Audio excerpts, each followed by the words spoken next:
Mövlana özü Şəms Təbrizini görənə qədər alim idi.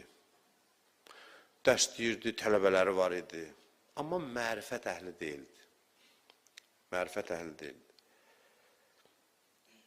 Şəms mərifətdə ondan yüksəkdir.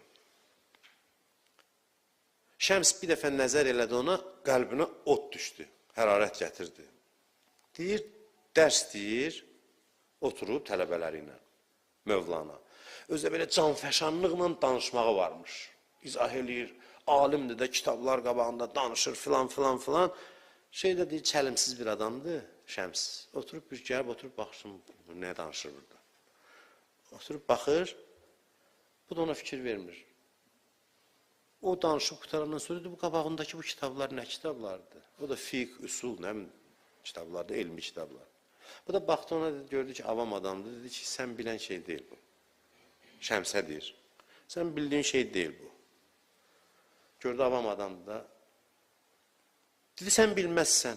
Sən bilməzsən deyəndə deyib, bu nəzər elədi kitablara. Kitablar od tutdu, yandı. Od tutdu, yandı. Bu və tələbələri təəccüb elədi.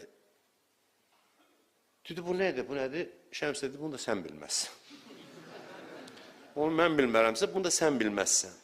Burada bir məcaz da var, kitab yandırmaq məsələsi deyil. Kitab bəzən hicab olur. Elm oxumaq lazımdır, vacibdir. Amma elm nə üçündür? Elm onun üçündür ki, qəlbə yol açsın. Yox, bəzən qəlbin qabağını bağlayır, hicaba çevrilir, elmi, rütbə filan olur sənin dünyon. Onu demək istəyir ki, kitab oxu, amma Allahı kitabda axtarma. Kitab səni içvə yönəlsin.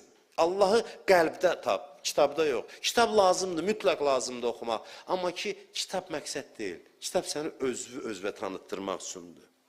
İlk görüşündə deyir, o düşdü ürəyinə, sonra deyir, aşiq oldu birdən-birə. Mövlana zarafat bir adam deyil. İndi fikirlər haqqında alimlər bəhs eləyir, o qapı açıqdır, hamı müzakirə oluna bilər. Kimsə hansısa görüşün bəyənir, kimsə bəyənmir, amma bilirsiniz, nə qədər əzəmətli şəxsiyyətlərdir bunlar. Misi qızıla çevirmək budur, bax. Misi qızıla çevirmək budur.